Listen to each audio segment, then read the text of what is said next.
Welcome back to Real Estate Mindset. Today we're going to go over housing market data, leading indicators, and what's happening exactly in the housing market. And I have a well-known journalist and guest with us today. I have Lance Lambert. And Lance, just real quick, I want to tell the viewers, Lance, the reason why I like Lance so much is number one, he believes what he's saying, but the data visualization that Lance has created is beautiful. I want to recognize that, Lance. And honestly, guys, probably 20% of the data viz that I have used for the channel has been created by Lance. Lance, you've motivated me to try to learn how to do data wrapper. And then I tried it and I failed. I'm like, I'm just going to lean on Lance. So man, to me, Lance, you being here as just a normal person, I've been on YouTube for about 2 years. It's so full circle for me to have you here. So I am honored. I do appreciate you. And before we begin, how are you, Lance? Doing good. Thank you so much for having me, Travis. I think that you do a lot of good work. And I think the number one most important thing is that you're looking into housing and asking tough questions, trying to figure out what's going on. And I think people need that, right? People need more voices, especially independent voices, looking into housing, trying to understand it. Because at the end of the day, it's one of the biggest purchases people will make in their lifetime. It's one of the biggest vessels of wealth generation for most middle-class families throughout history in the United States. And so I think just getting more information that's independent of some of these bigger firms that usually dominate for the data, dominate for the housing commentary like NAR and Zillow. And so I think what you do is important. And I appreciate that, Lance. And, I don't trust them. I feel like, on top of what you said, American dream of home ownership is also rampant with fraud and corruption. And the more that you and I and people are able to communicate, all we're doing is empowering people. In my eyes, we're empowering people and showing them the red flags. And there are a lot. There are a lot. And I'm not pointing my finger at anyone, but it is a scary situation that's going on. And Lance, let me start this. I always like any new guest on my channel, I like to start with the same first question. And again, one more time to the viewers, Lance is a journalist. He's an expert in the housing market. He is sharing his time with us for free today. And we'll go over your company here in a minute. But can you tell the viewers, Lance, what is your personal definition of a housing market crash? What is that? Yeah, so I like to lean into the word correction. And the reason being is that let's say home prices drop 5-10% in a market, like Punta Gorda right now down in Florida. They're down, around 9% in the Zillow home value index from peak. And so if home prices were to stop falling here, I think a lot of people would kind of think of this as a crash, or not a crash, sorry, a correction, right? But let's say home prices fall another 10%. I think looking back, people would say, yeah, it passed through a crash. It had a crash. But at 9%, you don't really know how much more it's going to fall or if, another 10 is guaranteed. So I've always leaned into the word correction because it can then over time be modified. You could modify it to say a mild correction. Let's say a market only falls 5%. You could say a material correction if it falls 10 to 15%. You could say a hard correction, and that would kind of be like the crash, a 20% or greater. And so I think the word crash is very subjective, but I think for most people, especially buyers, sellers, general homeowners, they would probably think of crash as a steep decline in home prices. Other people might think of it as a bigger drop in existing home sales, right? And so I think there's a lot of subjectivity to the word, and that's true with a lot of these different terms in housing. Bubble, another one, very subjective. Crash, you could go on and on through these. But I like to lean into the word correction, especially once the market starts to decline and active listings have moved up very quickly. I call that a phrase called correction mode. So if you look at markets where active listings have moved up a lot and where home prices are falling, like a Punta Gorda, Cape Coral, I would say they're in correction mode. especially through the seasonal window where you're supposed to see appreciation, they've seen very little appreciation. And that suggests during the seasonal soft window, they'll probably see a bigger decline. So when a market has moved off of its normal seasonal trajectory for appreciation and it looks like it's going to decline during the winter seasonal period, I call that correction mode. And so if you stay in correction mode for 2-3 years, you probably get to a point where people would think of that as crash, right? Yeah. Another word I have that is subjective is when a market is in essentially a very brief but sudden free fall. And so a few markets like Boise, Phoenix, and Austin in the second half of 2022, we're seeing prices decline at essentially 09, 08 levels. Okay. Or very long, but I call that flash crash. Yes. And Lance, let's hone in on that real quick. First of all, I want to talk about the flash crash because you and Logan have hit the nail on the head, and people are like, it never crashed, Travis. There's no deflation because we ended the year of 2022 with year-over-year median increase. So people are like, oh, well, we ended up 2-3%, so it never crashed. And I'm like, you guys just like look at basically a few months after quantitative tightening, around June of 2022, we certainly had deflation, and then it reversed in 2023. So I love that. But I also want to let the viewers know that, man, I appreciated that explanation on crash versus correction. I think it's very mature.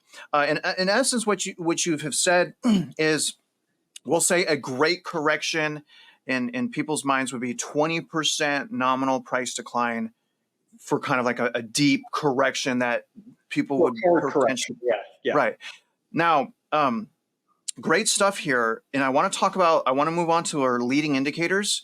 And it brings us right into 2022. I looked back at 2022, Lance, and I was like, okay, what leading indicators can we watch in 2022 that will suggest we may have a similar event happen this year in 2024? And what I kind of put together, and let me know if you would agree, and then I want you to present your data, please. But the leading indicators that I'm watching is active inventory, is the price cuts, and is days on market. And when I measure those three leading indicators against 2022, we're ahead of the price cuts, active inventory, and DOM when compared to 2022. So, Lance, and I talked to Logan about this. Logan thinks we're going to have a real price decline, right? I believe we're going to have a nominal. Can you explain to the viewers, Lance, what they should be looking at in their own local, because real estate's local market, as far as leading indicators? And then please present your data. And then will you end on, how do you think we're going to end 2024 from a price standpoint? Okay. So I like the data that you're looking at. I would say the things that I look at is less of the national data, because right now what's occurring in the data is that you have a subset of markets that are in correction mode. You have another subset that are kind of flat. And then you have a pretty good sizable chunk in the Midwest and Northeast where they're not just appreciating at a normal pace, they're actually elevated.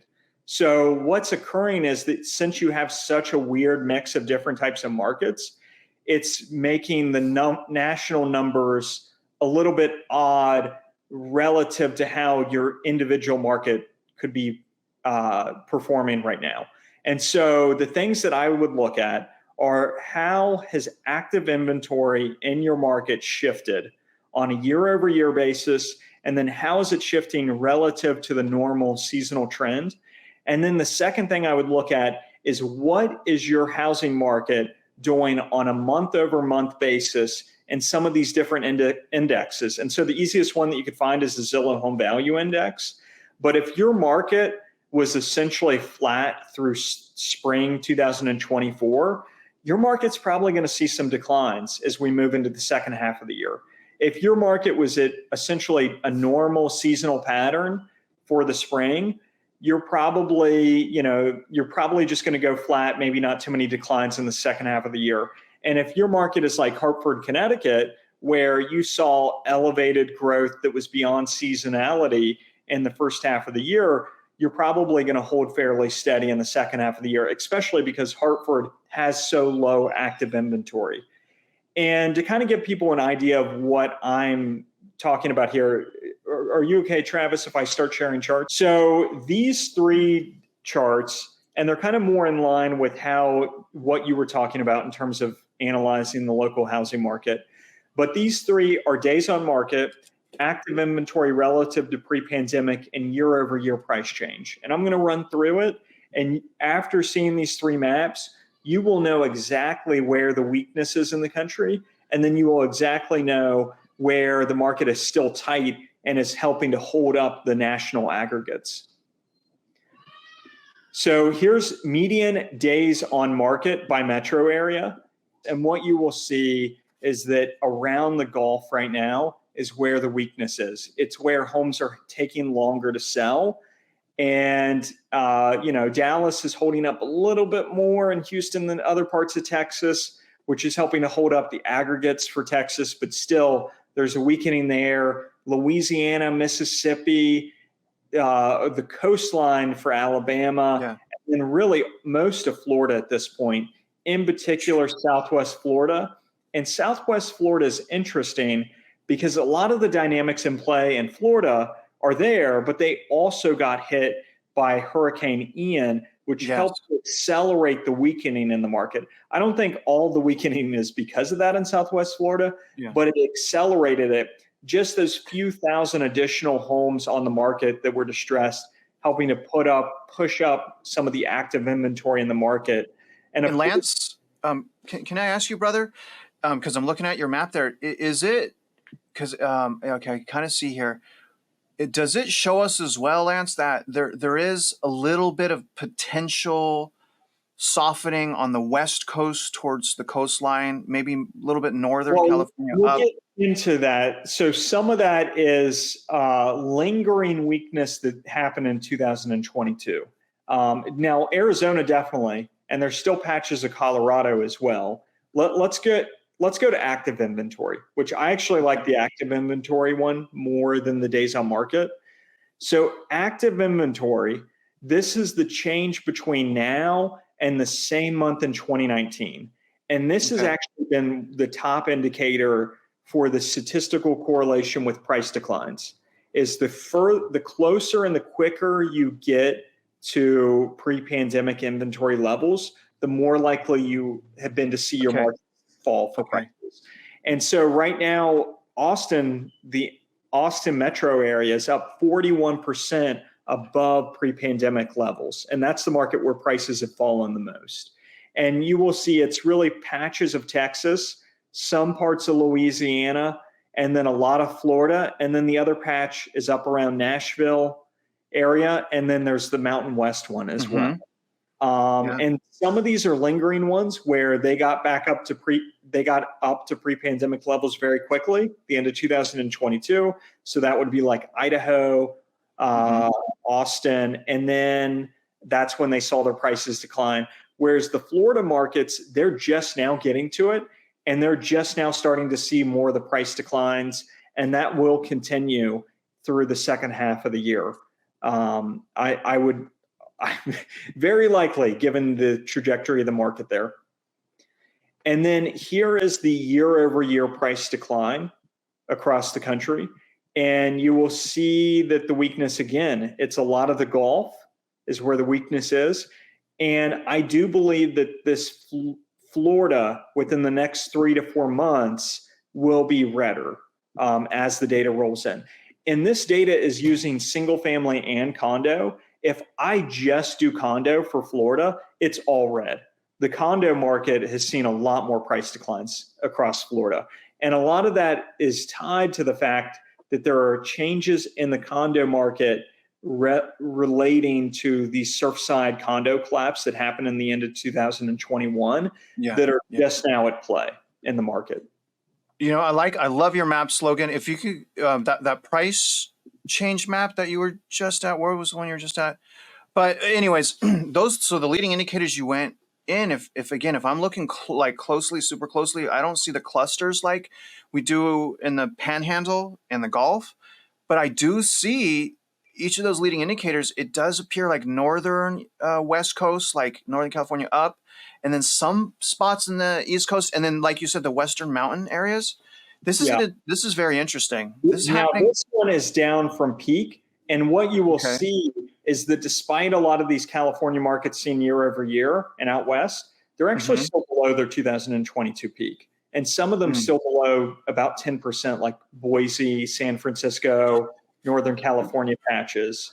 Do you know, like Lance, have you thought of like and broken down, like why are we seeing, we see the West Coast not quite rebounded from the peak in 2022, but we see the East Coast, it has. Do you attribute that to a lack of inventory on the East Coast? So, a few things. So, the first thing is when we talk about inventory, my view of the housing market is that inventory is not a supply metric, in my view. My view is it's the equilibrium of supply and demand. And so during the pandemic housing boom, the Federal Reserve estimates, according to a report published in mid 2022, that housing supply, housing construction would have needed to increase 300% to match the increase in housing demand during the pandemic boom. So the boom in prices and the boom was not caused by low supply. It was caused, in my view, and this Fed paper, by a huge increase in housing demand, because supply isn't elastic. Supply in terms of construction, you can't increase the housing stock fairly quickly, right? But housing demand can change very Yes. fast. And so that supply getting, or not supply, active inventory getting so low during the pandemic housing boom, in my view, was because demand soared and overheated the market. The Fed, a lot of it was the Fed released the floodgates of demand. How? Well, they took rates from 5% to 2%, and they gave stimulus directly into our checking account. So a lot of people could buy a house. Their purchasing power exploded. And not only did their purchasing power explode from a debt to income ratio standpoint because those rates went down, they also had the down payment. And as you know, Lance, the down payment is generally one of the hardest things for a consumer to gather. So when you have a government that essentially overnight kind of gives us a down payment and they drop rates from 5 to 3, increasing purchasing power 30-40%. I mean, dude, it's a floodgate of demand thing. You got the two first ones in terms of what spurred the huge increase in housing demand. The ultra low rates, which makes almost every property cash flow, right?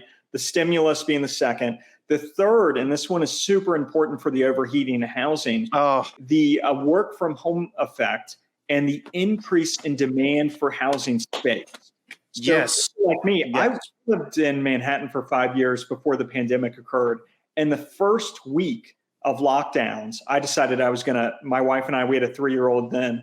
We're like, we need more space. We're going to go build a home back in Cincinnati. And so that's nice. right out of the gate. But even the markets that lost people, the New Yorks, the San Franciscos, what occurred in those markets is because people were working from home and they're like, you know what? I'm home every day. I hate my roommate. I have all this stimulus money. I'm going to go get a nicer apartment. And so, families were like, you know what? We need a third room for an office, right? Because they were spending more time at home. So even the places that lost population during the pandemic, like San Francisco, still saw rising home prices because there was an increase in housing demand for space during the pandemic boom. And so the work from home effect, increase in demand for housing space, the stimulus, the ultra low rates, and all of it occurring at once just overheated the market. And so I give that long-winded explanation to get into explaining what has occurred since then. So the reason that the western part of the country initially saw a decline in prices in the second half of 2022 really boils down to the fact that there has been a acute housing shortage in the western part of the country, and because of the explosion in the tech market. And so why that matters is because it has seen prices overheat in the western part of the country, not for just 2 years, but really since the end of the crash. Their prices have just gone to astronomical levels. I mean, there are so many $1 and $2 million communities out west. And so when you have a mortgage rate shock occur, like in the second half of 2022, because prices are so high out west and people are already stretching themselves so thin to get into the market, that it for a period of time, very briefly, it destabilized the market because prices just got too high too quickly in terms of the monthly payments. But what occurred after like 6, 7, 8 months out west is because they didn't have the new construction coming into the market was able to stabilize and prices started to go back up. So that explains the western part of the country. Down in the Gulf and the Southwest, Austin sticks out because Austin saw an even bigger run up in prices and a huge influx in demand from California during the pandemic housing boom. And it just took the local fundamentals too far beyond what that market could support. Now, you did see some of that to a degree across a lot of the Southwest and the Gulf areas. But the unique factor that's helping them to go down now is that they have that new construction supply hitting the market, right? And so these builders are doing the affordability adjustments like the buy downs, some of them doing outright price cuts. And having that occur is catching the eye of buyers who would otherwise go to the resale market. And so they're instead going and looking at the new construction market. And that's pushing days on market up in the resale market, pushing active inventory up in the resale market. As you go up into the Midwest and Northeast, they saw an overheating in prices, but they don't have the new construction supply that's helping to alleviate and helping to boost up that resale supply as it competes with it. They just don't have as much of it. And so they are still at that level in terms of their supply demand equilibrium that is not too far off where they were at the height of the pandemic housing boom. And Florida has some more unique factors like what's going on in their condo market and what's happening in their home insurance market, which is also true in Louisiana. And so I think big picture, let's zoom out big picture. Big picture, the reason that some of these markets have seen falling prices is because, so I'm stumbling a bit, but because I want to tie everything together. But the big picture that's putting downward pressure on prices is affordability, right? And affordability is strained everywhere in the country. But some markets have the lever that's helping it to come down, and that is the new construction, or out west very briefly being destabilized by how high it's priced to rent and price to income ratios are. The reason that was such a long-winded answer, things are so bifurcated. And they vary so much across the country. And the truth is, there is this big tug of war in the market where on one side, you have the deteriorated affordability and strained fundamentals. And on the other side, you have the technicals of the market, which is the supply-demand equilibrium. And if you haven't moved it up enough in that direction, you're not going to see the prices decline. And then just that slim amount where it's still down and it's so low for that supply-demand equilibrium in terms of very low months of supply, low active inventory, you're still seeing prices rise despite the fact that you have that big tug and that downward pressure from the affordability. All right. For the sake of time, let's move on. Feel free to cut as much of that out as you want. No. I'm going to leave it all in, man. I mean, I want you to talk, but just for the sake of time, I want to move on to some pretty important stuff that I've noticed, and I think you're going to do a great job explaining this to the viewers, which is the huge variance in median. And just for the viewers, so you guys know, and Lance and I talked a little bit about this. Essentially, you see all kinds of different medians. You see all kinds of different proprietary information.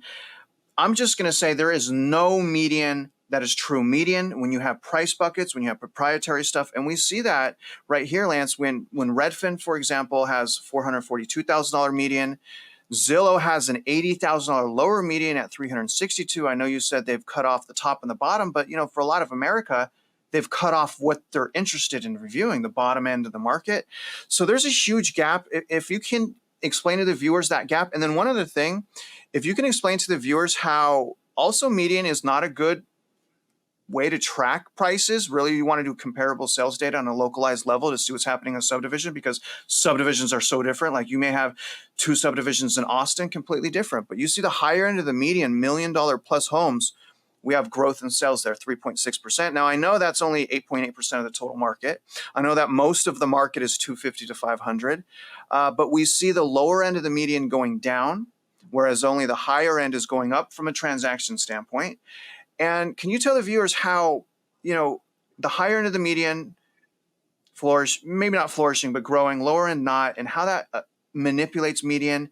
And then also, can you help explain, Lance, like how it's kind of tough using that nationwide median, massive gaps, proprietary price buckets. Can you educate us on what's going on here? Yeah. So the problem for housing is a problem that has existed for a long time.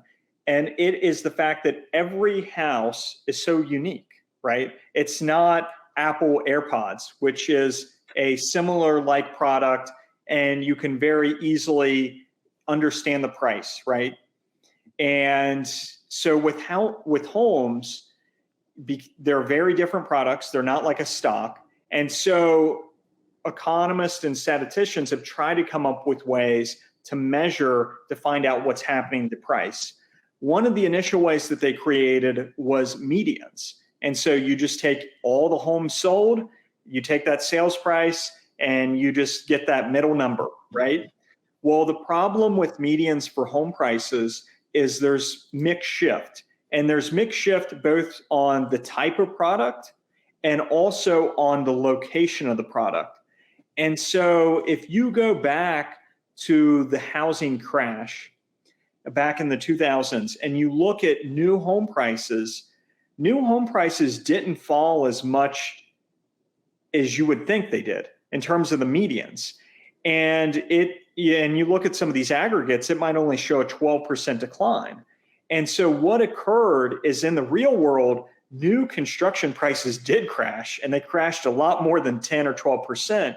But the median didn't fall as much because what occurred in the market is that the very bottom of the market for single family construction was what was completely knocked out and almost eliminated. A lot of those smaller builders who did those entry level single family homes just went out of business.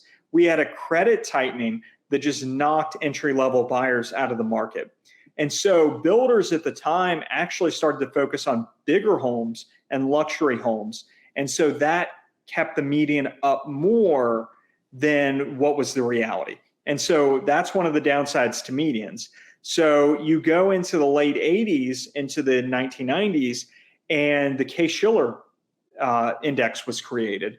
And so what they did is they took repeat sales of homes across the country. So you see this home sold, and then 6 years later it sells for X value. And they created a statistical model to try to find the shift in values across the country. And they also, created the 10 city index, and then individually measure 20 markets.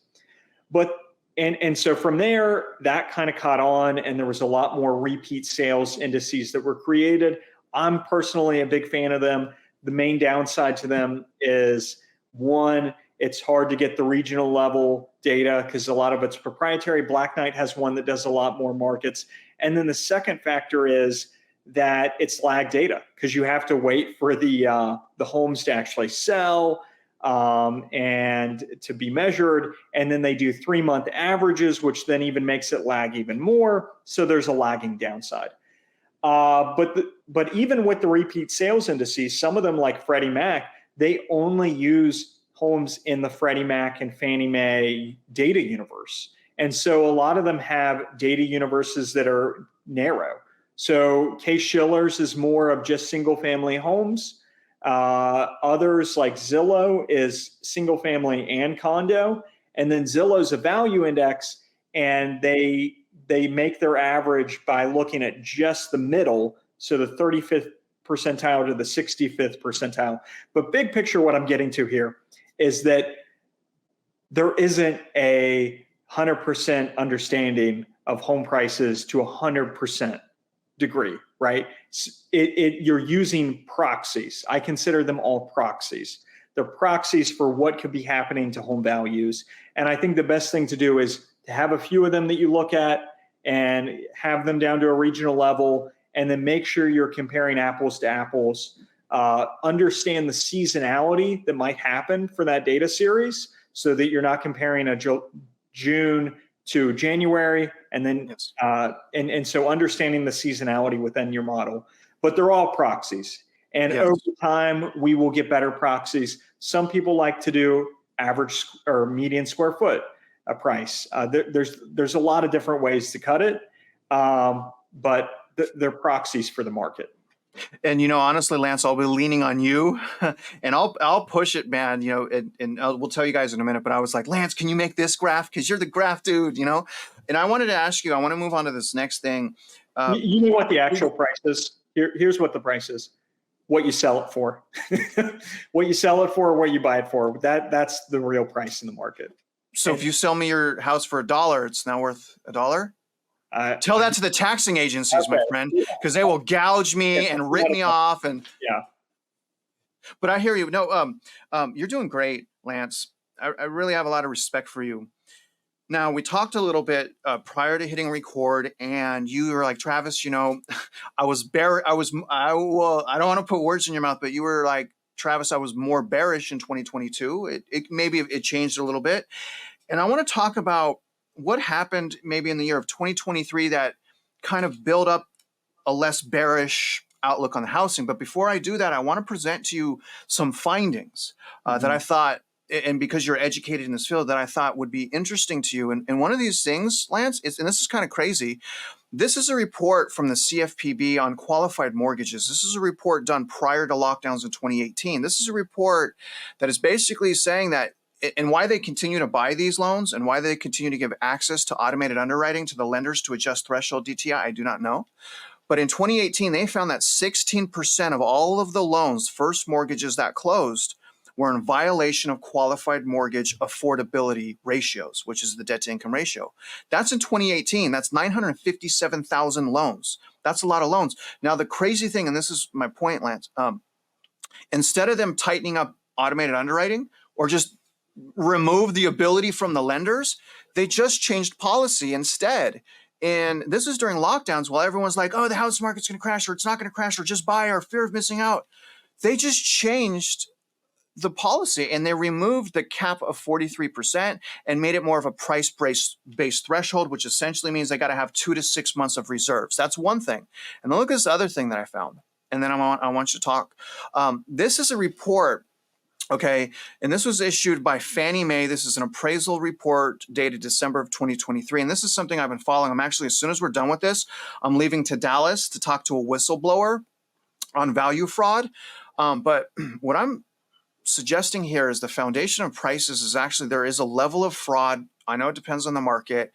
And that level of fraud is cumulative. So if the fraud occurred in 2021, then all of the data moving forward could potentially be based on a foundation of fraud. Now, this is crazy, okay? This is warning appraisers. You have to make adjustments for seller concessions.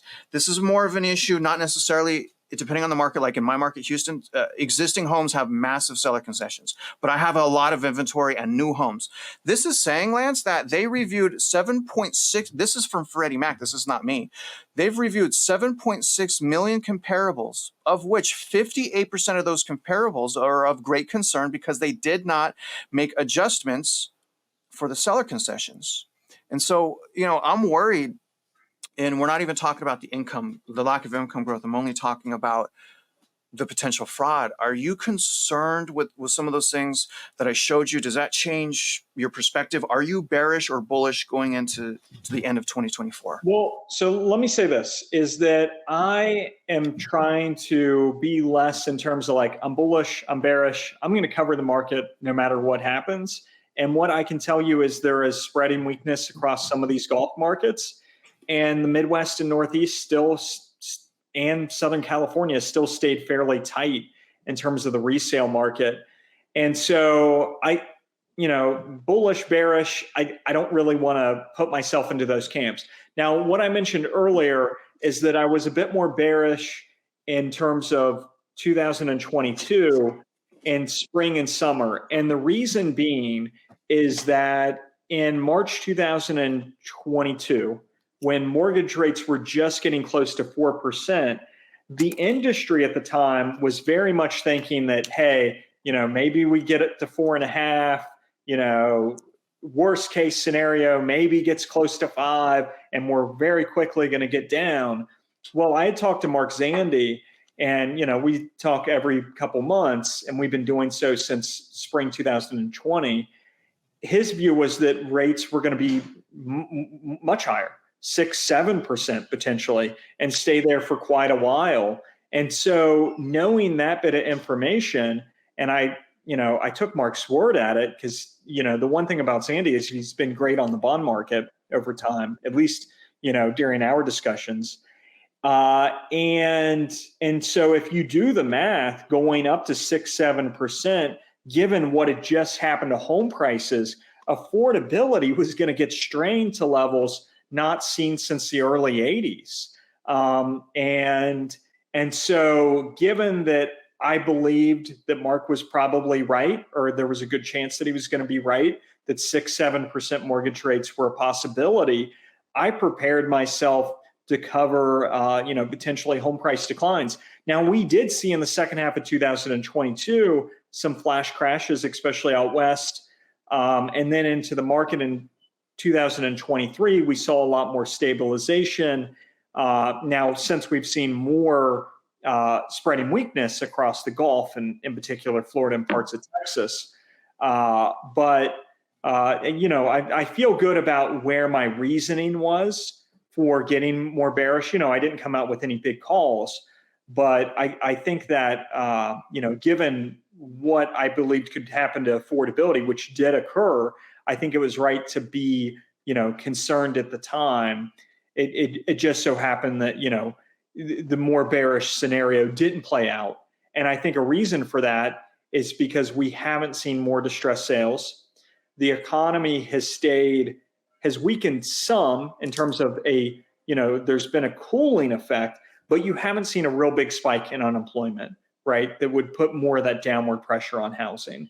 And so I think some of the things that played out in a scenario that helped to stabilize the market and prevented this big downward pressure on housing, this huge affordability strain, which happened very quickly, from creating any type of cascading falling prices on a national basis.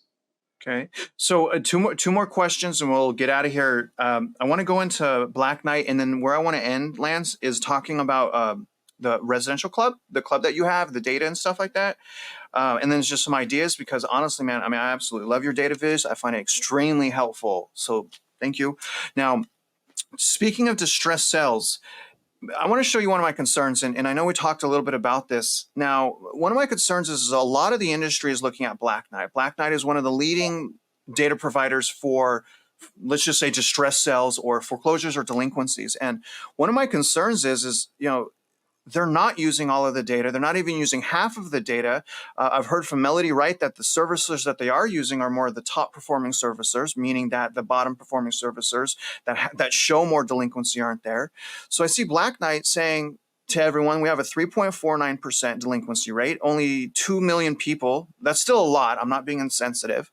But when we look at historically, that's not a lot. Historically, it's not a lot historically.